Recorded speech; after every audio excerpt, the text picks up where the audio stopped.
everyone. My name is Danny. I'm a recovering addict. And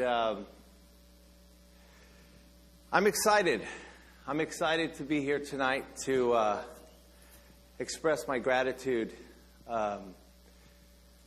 It's going to be something different for me. Looking back on this journey, initially, it was suggested for me to get a power greater than myself to help me in this transition. And I thought that would be a good idea. But I didn't understand the importance of plugging in correctly. Initially, my understanding was, and how it was introduced to me, is that how I could gain some faith in that process is to recognize what I've done on my own. Recognize what place I was at that particular time in my life and how I felt about what I've done by myself. And I took a look backwards. I'm so simple-minded that I have to actually... I'm pretty animated. As you can see, I'm talking with my hands, but it gets going much more than this. So we'll rev up, trying to stay calm, because I get excited. I get excited about my recovery. This is a gift. This is a gift from God. And you know, this gift from God is through His grace that I'm excited about it. See, it's not that I understand that I'm driving this car and I showed up and now I'm going to do something different, so I'm the guy in charge. It's through God's grace that I understand that I have an opportunity to slow down and learn my position. I'm a grown man destructively going through life. Because I look backwards and I say, hey, you know what? I'm not too attracted to what I've done at this point. I'm not too attractive to how I am available for my kids and who I thought I was in the equation with a relationship. Friendships, intimate relationships. It was all about me. So through God's grace, I've learned in this transition that I have opportunity to surrender. And so stop fighting and stop saying I know and stop living with the conditions that I brought myself here with. See, God guided me here. And initially, I thought I just showed up here. Well, through God's grace, I was here and He was with me. So now He says, hey, listen, and this is my perception. Every meeting, whether it be a 12-step meeting, if I go into church, if I go into CAAA, NA, I look at it this way. I have to understand my position. My understanding now is, and it's real. It's not something that I think about. I know. When I walk through that door, God is right there at that door and saying, here, my son, here's a gift for you. Will you acknowledge me and take this gift and learn how to participate in this relationship with me? Will you do that? And I grabbed the gift. I grabbed the gift. And I don't know what I'm going to do with that gift. I don't know where that gift's going to take me. But I understand that when I take that gift, I understand my position. I'm the student. I'm here to learn.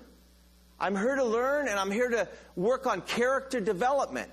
Character development. I didn't understand that when I got here. I thought I was good enough. I'm 33 years old. I'm a grown man. I have life experience. Don't you know? I do what I do because I survive. I've done what I've done because these are the conditions of my life that I have to cope with. That was my perception. So therefore, the cup was half empty. It wasn't half full. So how am I going to learn how to understand that life is an opportunity, and I don't have to be an individual that has a stunted growth because of the conditions that I came here with? So in this transition, I want to share with you tonight just a couple of experiences that I believe that it was a direct result of plugging in and surrendering and asking God, hey, can you help me? Can you help me? Because I don't know how to cope with life. I don't have any coping skills. My core issues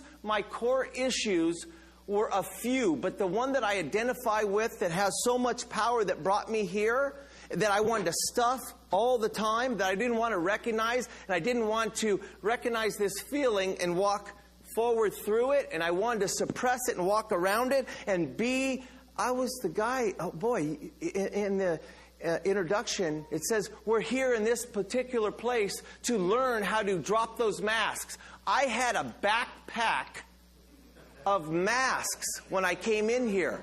You know why? Because this is why. I was trying to be the chameleon, but you know the reason why I had the masks? Because I didn't have an identity of my own. That's the reason why. I thought I was pleasing you. Oh, you'll get more for me if I act out this way. If I do this, you'll like me. I have nowhere to go. If I do this, I can be in your circle. Well, that individual that was so lonely, and at the end of the night, when he was by himself, so sad and confused and distraught, he just wanted to be a part of something. He just wants somebody to love him. And that was me. So what happens is that, so when I first got here, it was suggested for me to get a power grid of myself because I was destructive. And I look back there and I have clear reference that I don't ever want to live that way ever again. Due to my devices, I will do that again because that deception, that disease of addiction wants to kill me. It isn't through. It's not done. It's telling me, hey, don't worry. We're going to give you a shot at this. It's called life. We're going to give you a little shot at this. We're going to give you a little perception that you might be okay. But you know what? Understand this. Foundation that you're building, you will use one day at a time for the rest of your life because you're a little different. You're not like them. You're not a Jones, so don't keep up with the Joneses. Don't be hard on yourself. Don't be hard on yourself because you're not enough. Don't be hard on yourself because you deviated from life when others were building a foundation for the rest of their life, and I was doing things that cartoon characters do. Yeah. So therefore, I thought that was normal. I thought that was normal. I didn't explain why I did it. I just did it because these are the conditions of my life, and you're just like me, so you shouldn't really be judging me because we do it together. Somewhere along the line, I'd come in and out of reality and realize that it was terrible thinking. It was terrible situations I put myself in. It was a terrible path that I was going towards, but I just did it anyway because that's the power of the disease of addiction. That's the deception. It tells me lies. It will tell me lies for the rest of my life. It's okay. One more. You're different now. You can handle it. You can approach it this way. Hey, don't worry. These are different conditions now. You're not desperate. You're not desperate anymore. Remember when you were desperate and you didn't have nowhere to go and you were homeless? You're not homeless no more. You don't live in a tree fort no more. You don't have a skateboard. You have a car. You're better now. You're different. That's disease telling me, hey, you know what? I'm going to approach it differently. So anyway, let me get back to the foundation. So initially when I got here, I recognized that I needed to invest. I needed to invest in a relationship with God. I needed to. It was a must. And the way it was suggested for me, and you might not understand, but I still believe this today. And it relates to my active addiction. Every other month or two, my friends that knew how to work for money, we would get a hotel. Him and his wife would pay for it.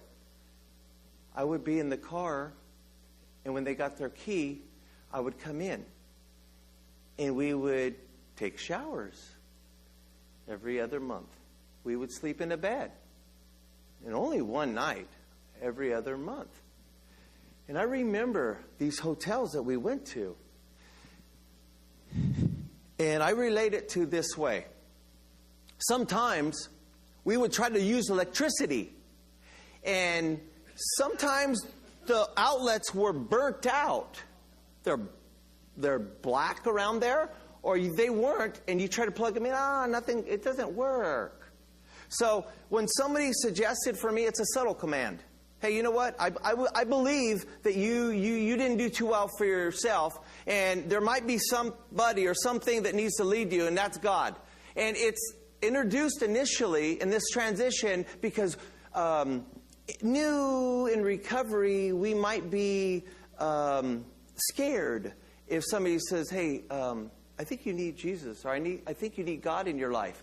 See, maybe that approach, the presentation might be too much. It might be too direct. It's real, and it's a subtle command, and it's just a suggestion. But anyway, so I'm thinking of it this way. If I would have gone for that one night and plugged in to that outlet that was no power, nothing would have happened. If I was the mother or father that had a child and needed to keep the milk cold, and I only had that outlet, if somebody told me, hey, Danny, listen, I'm going to suggest for you to plug in over there because you know what? You need that milk to be cold.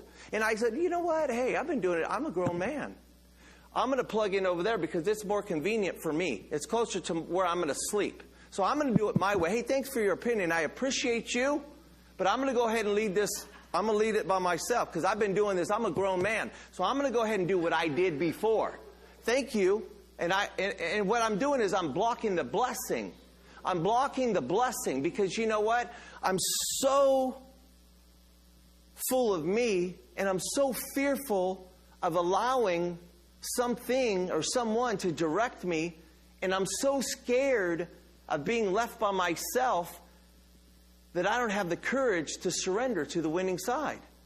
And so what happens is that I'm thinking that, you know what, if I just took that direction and I plugged into where somebody suggested for me to do, and I would have cold milk. But if I did it my way, I'm going to plug in over here and I'm going to fall asleep, and the bottles or whatever the case may be, it'll be spoiled milk because there was no outlet that worked there. So in other words, I believe that that's how I reference what I did in my life. I ran it into the ground. So what happens is I get here, and I'll share a little bit of how God has loved me and directed me in spite of me. And so what happens is that I get here, and I surrender, and I said, hey, you know what? I want to participate in this relationship. I'm going to invest in this relationship. So these are some tools. They're called the 12 steps of recovery that I'm going to suggest for you to learn about because you're in there. That's you. That's your life. When you're done with these 12 steps, you're going to be able to explain how your lifestyle pertains to those 12 steps. You're going to be able to tell me a story, 1 through 12, about how you fit in each one and how their solutions today before they were just tools that are on the table, that you had no clue of how to utilize those tools. So what happens is I get here and I say, okay, I want to learn how to surrender. And who am I surrendering to? Don't you know that I was a fighter? I was surviving. No, you know what, Dan? So since you have reference that you did it, you're going to surrender to you. Because you're the fighter. You had all this good information and you were fighting. And so therefore, you know what? You weren't too successful. So you're going to put your hands down and you're going to leave your best thinking at the door, and you're going to get a clean slate, and you're going to raise your hand, and you're going to learn how to be humble. See, before in the disease, I was humiliated, but I didn't care. I didn't care. Hey, don't worry about that. We'll get through that. Hey, we'll get to 8. You know what? I know. I didn't like it either, but did you still get the dope? Hey, I know I didn't like the way he talked to both of us, but we came up, right? So in other words, I compromised. I didn't understand my true value. This program and this process of this transition, I've learned through God's grace my true value. What I bring to a situation, what I bring to a relationship. When you build a foundation, you understand, Dan, that you have nothing to give. You need to fill that cup up with some new stuff, some good information. All your information will not work here. You will not be successful. I'm not trying to hurt your feelings, but I'm trying to let you understand the reality of how far you were off point. That's pretty good. That's pretty good. That pertains to me. I was that far, I deviated from life that far that I was so confused. I ended up, initially, I was suppressing these feelings because I didn't know how to cope with life when my mom passed, that I survived. And I didn't understand that I didn't have to cope with that situation without God's grace. And I didn't understand that I wasn't really by myself, even though my perception was I was by myself. He was with me all the time. He was just patient, loving, considerate.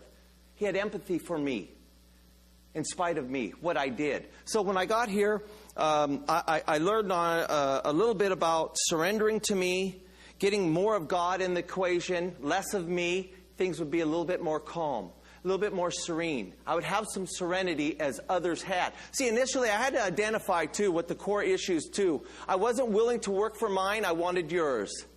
Yours was better, it was easier, and it looked so much more attractive. Because you know what? The confusion was I didn't know how to work for my own. I wasn't willing to ask for help because of that pride and ego. That pride and ego says, hey, I'm already supposed to have it like you and I want it like you. So anyway, can you share some of that? Can you share? Hey, come on, let's not talk about me. Can we not talk about me? Let's talk about you and how you got that, because you have enough for both of us. That was my point. Hey, it's confusion. It's not hustling. It's being confused. How about that? Oh, I'm just hustling. I'm not hustling. I'm being confused. Yeah, I'm being confused. So what happens is, let me share with you this first experience. I'm brand new, right? So I'm building a foundation. I learned how to surrender to me. I get a God of my understanding. And you know what? It wasn't so much that I was never introduced to Him. I just didn't have faith in Him. Because you know what it was? It was a difference between happiness and joy. I knew happiness. God brought me happiness.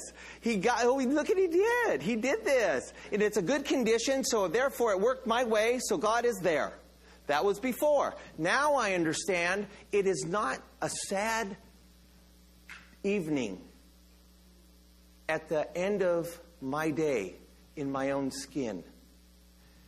It's okay with what I have. It's okay where I am in my journey. It's okay to recognize my fears, my faults, and the conditions that I might have participated in to where I'm at today. Recognition is something that's inspiring for me. I'm so motivated to be better than I was, and I'm okay with what I came here with. I was so broken and so confused that, you know what, it's got to get better for me if I just surrender to me. So what happens is I go to work. So what happens is that through God's grace, I was in a recovery house and I got kicked out of there. See, this is perception now. Character development, perception. I thought if I stayed clean, they can't kick me out. I have shelter. I'm clean. I didn't put the pipe in my mouth, or yours either. And so, therefore, I will be okay. I'm safe. Well, what happened was they helped me recognize that behaviors have to follow. So that's maturity. I didn't understand that I would I would learn character development that would actually lead into being a mature individual that was okay with what was going on with me, and learned how to understand that, you know what, there's participation that I need to invest in. Like if I want to be a better father, ask a father that knows how to father, how to do that. If I have to sit there and say, I don't know why, but I don't want to hit, ask someone that has a little bit of a serenity on their face when they say, hey, you know what? I am so happy to be clean. You know what? God's given me this gift. And I understand that I need to understand that that's the priority of this existence for me. My recovery has to be right here, because if I put it down here, all this stuff will fall. All this stuff will fall because I'm different. Not because I'm crippled. And I used to say the disease took me to where I was almost close to retarded. I did some insane things that were pretty close to retarded. And I don't mean, yeah. So that's the power of the disease, you know. And I don't mean that in a bad way. I'm directing it all towards me. So what happens is so that second step to be restored to sanity, I understand.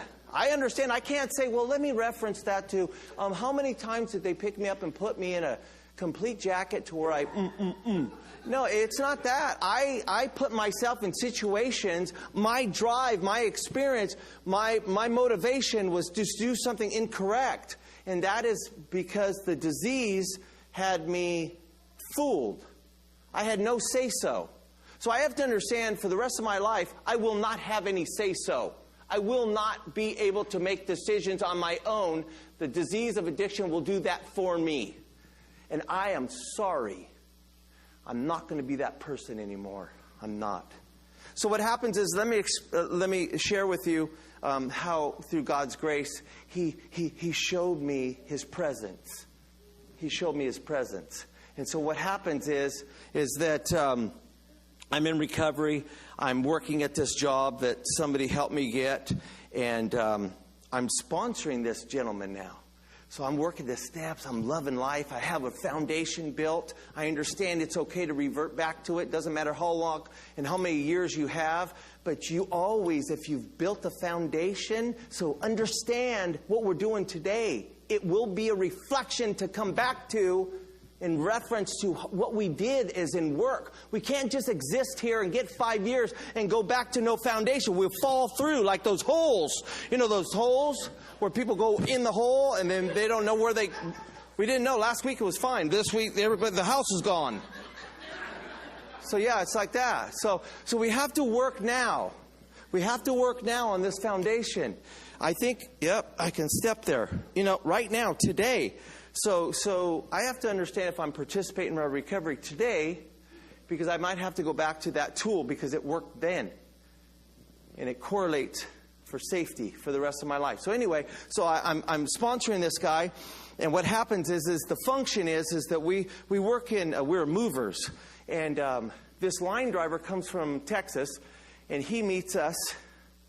And we back up this little truck that this guy, he was my boss, but I was his sponsor. See, we're all the same, right? See? Be careful. God humbles us. God let us know it's a new playing field. So you as the doctor, you as the guy that had the money, you as the guy that was the leader, it really might not benefit us here. So we have to understand that if we're willing to be humbled, we have to understand who it is that's humbling us. And then we understand what our position is if we're going down the right path. Because sometimes we want to be part of the bikers, and they tell us our position, and we go, yeah, I want to chalk at. And then we go over there in right field, and we just don't know what to do, and they leave us in right field. We go, well, we got humbled. We're kind of dumb. We don't really know how to get out of this corner. So in other words, you know what? God will never, ever, ever, ever leave us. He'll never leave us. He always wants to teach us. If we're open-minded, if our heart is open to more character development, to understand that, you know what, it doesn't matter if I have felonies, I can be the counselor. It doesn't matter if I have the felonies, somehow they're going to let me work for the government. It doesn't matter, I can drive the bus because I can go to get that license that it qualifies me to be that driver for those children, which before nobody wanted me around their children because I didn't want to be around your children. So what happens is, okay, so let me get back to this story because I jump around, but I'm just excited to share with you what God's done for me. So listen to this. So here we go. So my boss and I'm his sponsor. He's my boss. The guy comes from Utah, whatever. We're backing up. We're doing this. Hey, so protocol, what usually happens here is you buy us lunch every day, and you got the big money, and then you pay us anyway. So is that good? Of course. So what happens is throughout the day, we kind of smooth it. Everything's good. It's honestly, it's not a con or a cheat. It's expected. That's what their requirements are for extra help. So we go, and what happens is that, so you go through the scales, and see, the gentleman that's a line driver, he pays for the scales, and we're just there facilitating the transition. So what happens is that no lunch yet. Lunch is over here. The scales are over here, and we have an opportunity for the gentleman. He gives us the $20 to pay the scale. So the people at the scale says, we need the money. So I am the helper. I'm learning a little bit about 12 steps and my position and who's in charge. And it's okay if it doesn't go my way. It's okay. But these are called getting out of the conditions that make me happy or having joy in my heart because I'm doing the right thing. Transition. Okay, so power in that. No, I'm simple, guys. You have to understand. Not fatter, not more, not mine. No good. Well, now it doesn't matter because we're learning how to live life graciously. We're learning how to understand that, you know what, our position is to be okay with what God says is okay. So what happens is that we get the money and we go eat. And we go, hey, well, we're going to eat over here. And this guy goes, hey, go ahead. And we go, well, no, but you got to give us some money for food. And so my friend, the guy that's in charge, he has the $20 still that we didn't have to pay. And so he didn't buy us lunch. So I said, hey, no, let me say, see, this is a few years back, and I get confused. It was a $5, it wasn't 20, it was a $5 bill. This is an honest to God's true story. Sometimes you just get old, you tell lies. But this is the truth. Well, you don't mean to tell lies, but the 20 was really a 5. So anyway, so what happened was he had the 5. And so the guy didn't buy us lunch. So my friend that I'm sponsoring, he says, hey, that guy went against the rules. He didn't buy us food. He says, so let's take his $5 and we'll just go buy lunch because he told us to beat it. And then so anyway, I says, well, okay, yeah, that's good. So I go, I guess, I mean, he didn't do his part, so I guess we do what. And right away, there was a power greater than me that put me in line. And what happened was I realized that that's not what I stood for anymore.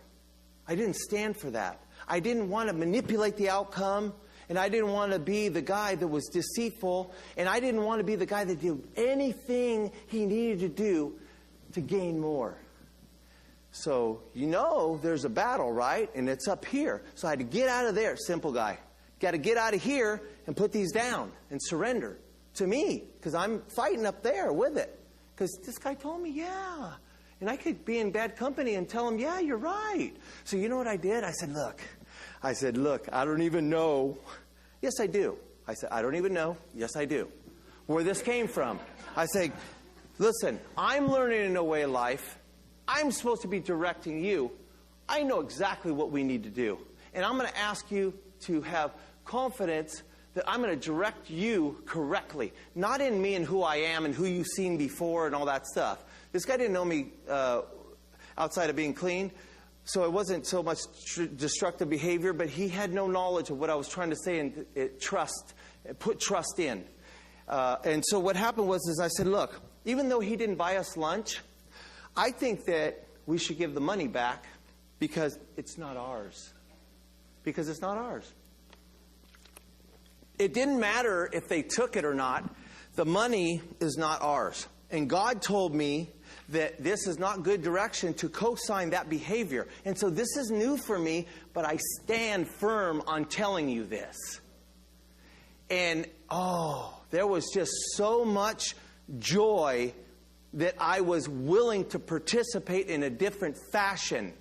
So much joy that power was bigger than I. And so what happened is he says, so we were in the yard where there's machines. And he says, well, Danny, you know what? You're a good guy, and you're asking me to do that, and you sound like you're real confident we should. He says, so you know what? I don't want to do it, but I'm going to take your direction because I want to let you know that I'm willing to go to any length for my recovery. See, we hear certain things that are attractive, and we feel adequate if we do them. And, like get a sponsor, work the steps, have a support group, continuously and consistently go for help, meetings, church, advisors, spiritual advisors. Okay, so stuff like that. So if we actually do them and start hearing about them and actually participate in that relationship, we get to develop different characteristics and understand that, you know what, people will love us and there are gifts that we are blocking, or we receive the gift of recovery through the blessings that God puts in our lives. Those are advocates. Those are God's advocates. See? Those aren't mistakes or coincidences. God loves us so much, He puts people in our path to help us. Help us. And if we think that we can do it alone, we need to humble ourselves and stop fighting. So what happens is he gives the money back, right? He gives the guy. He goes, hey, dude, they didn't take our money. And he says, but he didn't say you didn't buy us lunch either. I said, look, this is because I had worked the steps. So I said, part of a ninth step is when you make an amends, you do it with your side of the street. No expectations. So you don't tell him what he did. You use I statements when you apologize for your wrongs and your wreckage, and you're willing to mend those wrongs by your actions. And first of all, it starts with your willingness to change that thought process, to be able to put yourself in that situation and compromise who you want to become as a winner, and proud of yourself when you walk away with engagements. See, there's things that are so simple, but when I walk away, I want to be proud of myself. What? As a father, as a husband, as a friend, as an employee, stuff like that, which never were of importance before. So what happens is the guy gives back. Oh, here it comes, guys. Here it comes. He gives the money back. I hug him. I said, his name was Mitch. I said, hey, Mitch, you know what? I'm proud of you because you know what? We're going to do this thing. We're going to stay clean. I'm going to give you good direction. We're going to be safe. And I hugged him. And I had because at that time I was the guy that you wanted around. I wasn't the guy that you didn't want around anymore. I was the guy that was giving good information, not co-signing bad anymore. That was a revelation. That was a spiritual experience for me in itself. So I hugged him. And tears came down my eyes, you guys. Tears came down my eyes, and I hugged him. He was a little taller than me. I won't forget this. And I'm hugging him. I said, good. I said, you know what? We can do this. And I swear to you, this is the way to live. And then I got tears, and I closed my eyes, and I look at him. I'm not going to kiss him or anything, but I'm looking at him. It was a very intimate situation. It was intimate. I looked at him. I said, I'm proud of you. And then I was going to stop from embracing him and lead him, push him away, and because we were at work. I didn't care. No, but I didn't care because God's grace and what He's given me was so important that I didn't care how I looked, and I didn't care about, because all that stuff, the job will go. If I'm not willing to stop and recognize God's gifts, the job will go. Because that pride and ego will tell me, you can't do that here. You can't cry. You can't feel. You can't walk through that. You walk around and remember before, stuff it. So this is all new. So anyway, so I go, hey, right on, bro. I go, you know what? I'm proud of you. And I, honestly, I stepped back, and I told you there's vending machines there. I stepped back. On the floor, there was a $5 bill. There was a $5 bill. They don't take $5 bills in those machines. So I turned around and I said, look, this is God letting us know we did the right thing. That was the first experience to understand His presence. He was here. He's going to let me know, you know what? You have faith in me. You walk and you follow me, and I will be fine. I will be enough. I'll be enough for you. Remember before you didn't feel good enough? You weren't good enough. But you know what? You're going to learn through this transition. You're going to learn through this relationship that you're investing in. You're investing in. You're participating in. Remember that? Oh, I don't know. Thank you. Oh, you want me to have a job? You want me to applicate? And, oh, no. Hey, can you do that? Hey, you know what? Why don't you just call me when there's an opening? Can you call? So I wasn't willing to participate. So what happens is that, you know what? That was my first reference that, you know what? God is right now. He wants to help me. He wants to show me how powerful He could be in my life if I surrender to me. So you know what? That was the first reference, and that was the first part of my faith, because I had nothing tangible, nothing at all. So He showed me, hey, you know what? Through my grace and through my direction, your life will be fine. You willing to work on yourself, and we'll work on character development through these 12 steps. You're going to develop different characteristics that you will be proud of by the time we get through with these. If you will understand your position, you are the student. You are not the debater. You are not the person that says, hey, you know what, I don't know, that's a little bit too much for me. Hey, you know what, good suggestion, but I'm not willing to do that right now. Hey, you know what, I might as well say I'm a half-stepper, and I want to hang out, and I don't want all the gifts. Just give me one. There's 5 gifts over there, but give me one. Because you know what, I'm not willing to receive them all because I'm too afraid of success. I'm no longer that person. I understand that I'm worth it. And my true value through this program and through having a relationship with God is that I can be whoever I want to be. And I'm going to share something. And don't get me wrong. This is just my experience. I had a lot of hardship about a year ago.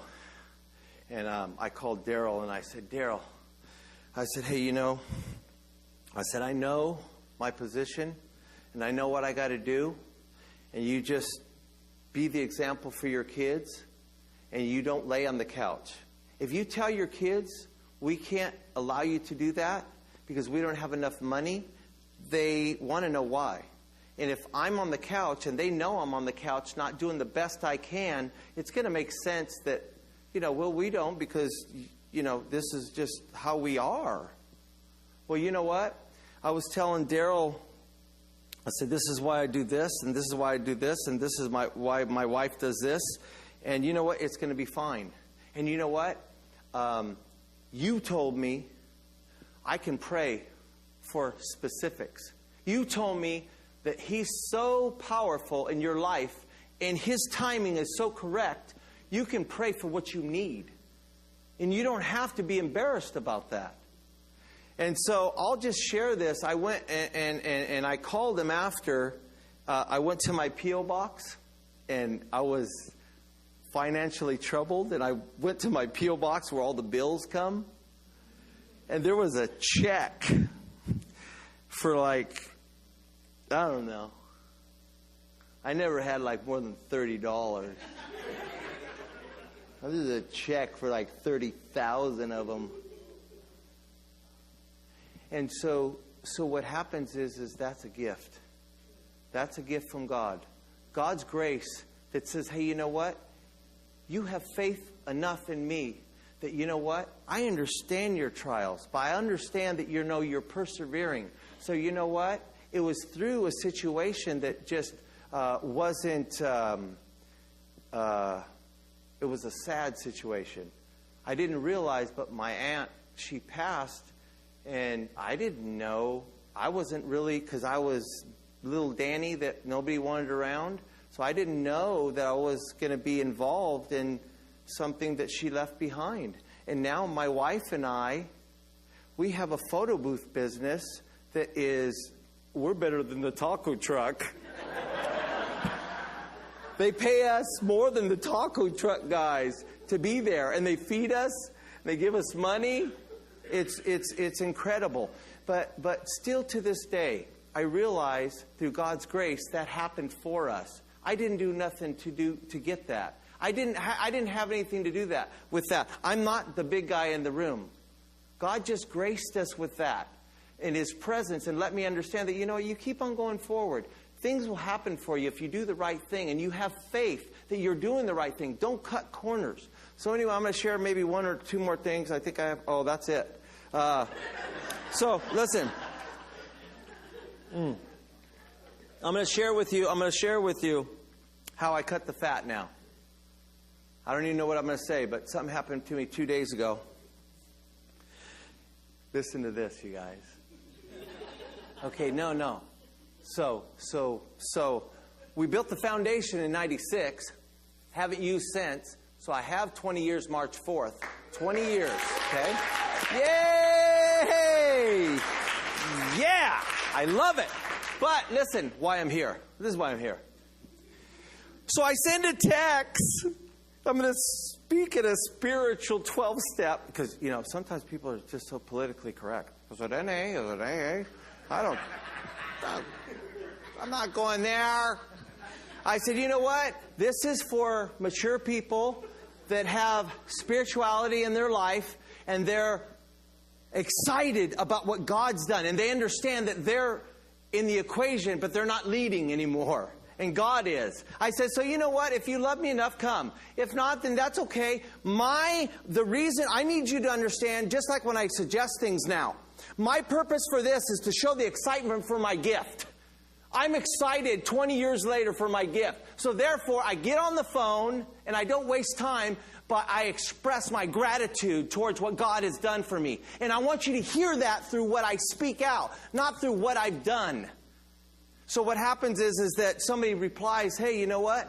Nah. I said, if you have time, maybe you can come see me and support me. He says, nah, I don't have time for you.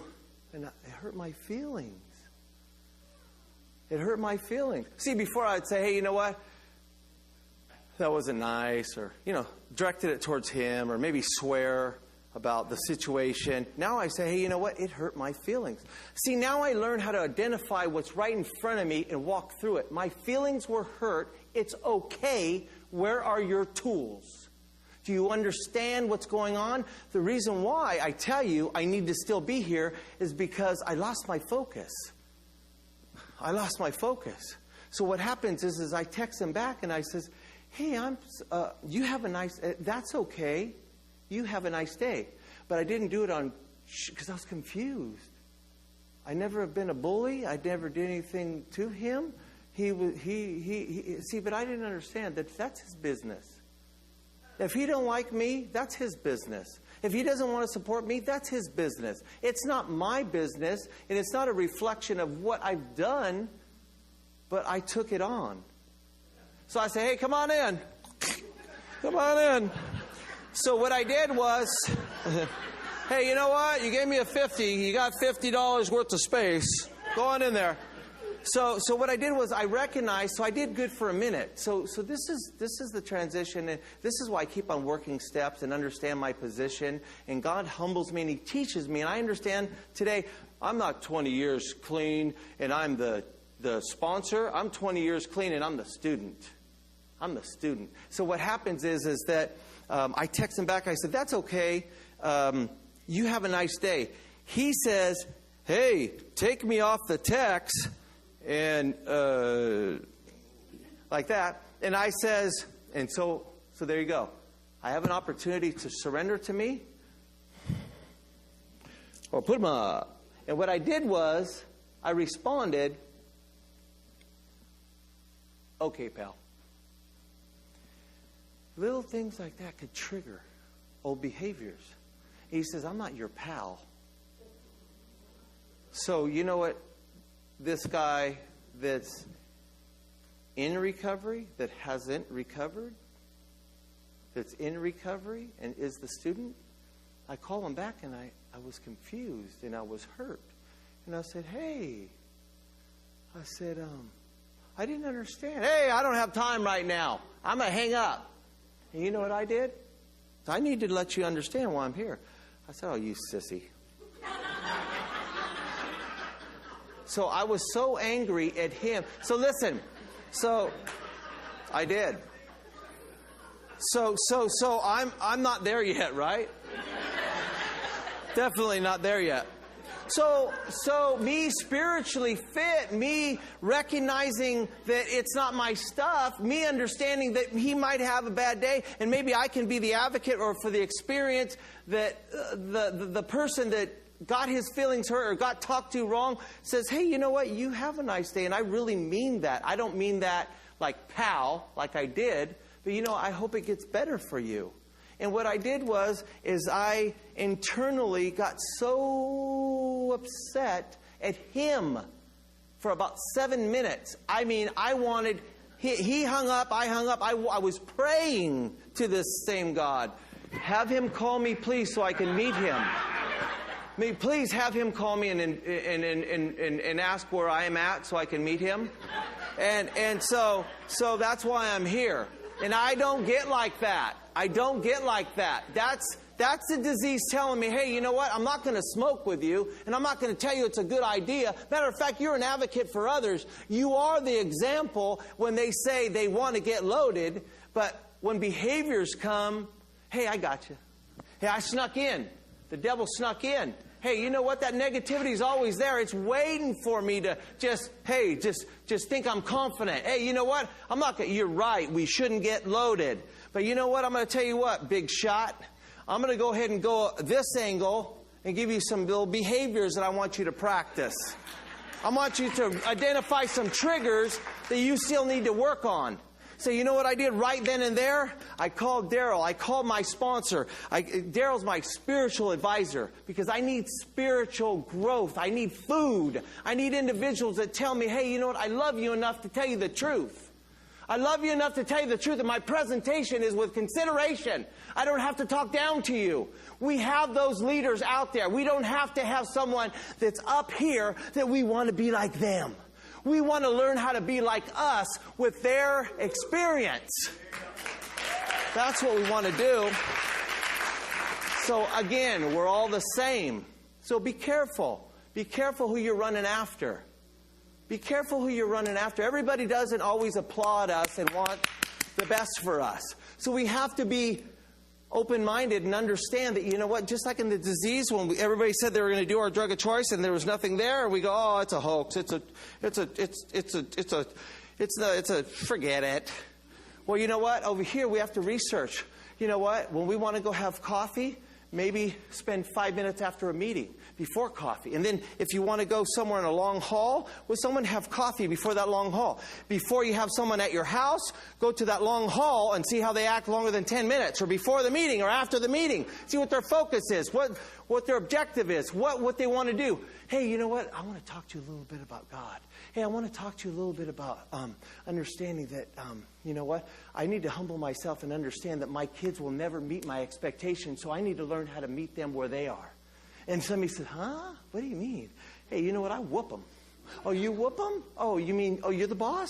Hey, well, you know what? I'm not really too attracted to that. So you know what? I'll find that out before I have them come over and whoop their kids at my house, and I have to say we don't do that there. So it's a transition also, too, of the people we hang out with and associate with. Remember, we have value, so we don't hang out anymore. We don't have to be somewhere because we're lonely, sad, and tired, and we don't have no friends. If you start working on quality within yourself and your true value, you'll understand that you're bringing quality to the arrangement. I want to be a dad. I want to be a husband. But I got empty pockets. And I don't mean with money, but with tools to provide on what I want is in a woman and who I want to be is in her man. So what happens is that, you know what I did? I was so internally upset with myself that I was shaking. And then God said right there, He said, hey, why are you upset with him? You did it.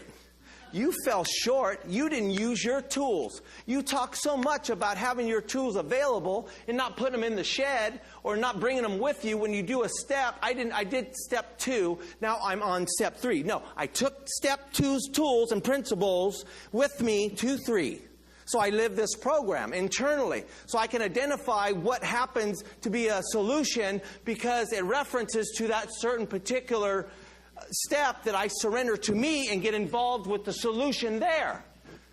Components, always. They're solutions. Now, they're not just rubbish anymore. So what happens is that, you know what? I text that individual because I played the tape all the way through.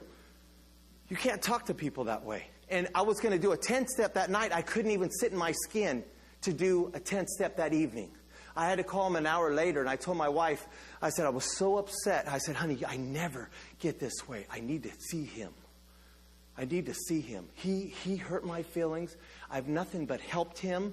I've done this and this and this. And he's going to try to bully me. I'm going to let him understand. He's not going to bully me. Well, when I said that, it sounded not too attractive. I surrendered to me again. And I text him because I know he wouldn't answer. But I wanted to, my side of the street had all kinds of ugly garbage.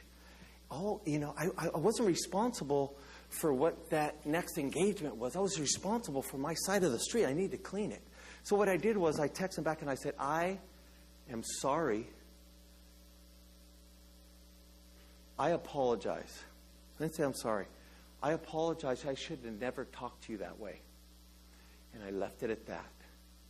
I don't have no expectations on him liking me, wanting to be my friend, even forgiving me. But my part, I was taught, is to clean my side of the street. And I felt better. I was okay in my skin. So at the end of the day, it's funny. Sometimes you got friends that say your testimony, your share.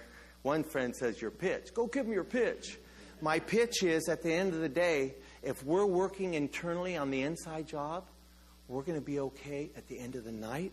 When we're looking at that 10th step or looking at a reference to what we have done and how we've treated people, we're going to be okay in our own skin. And we're also, this is forgive and then forgive with love. So we're going to be okay in our skin. We're also going to be okay if we fell short and we need to surrender to our pride and ego and get correct. So thank you so much for letting me speak.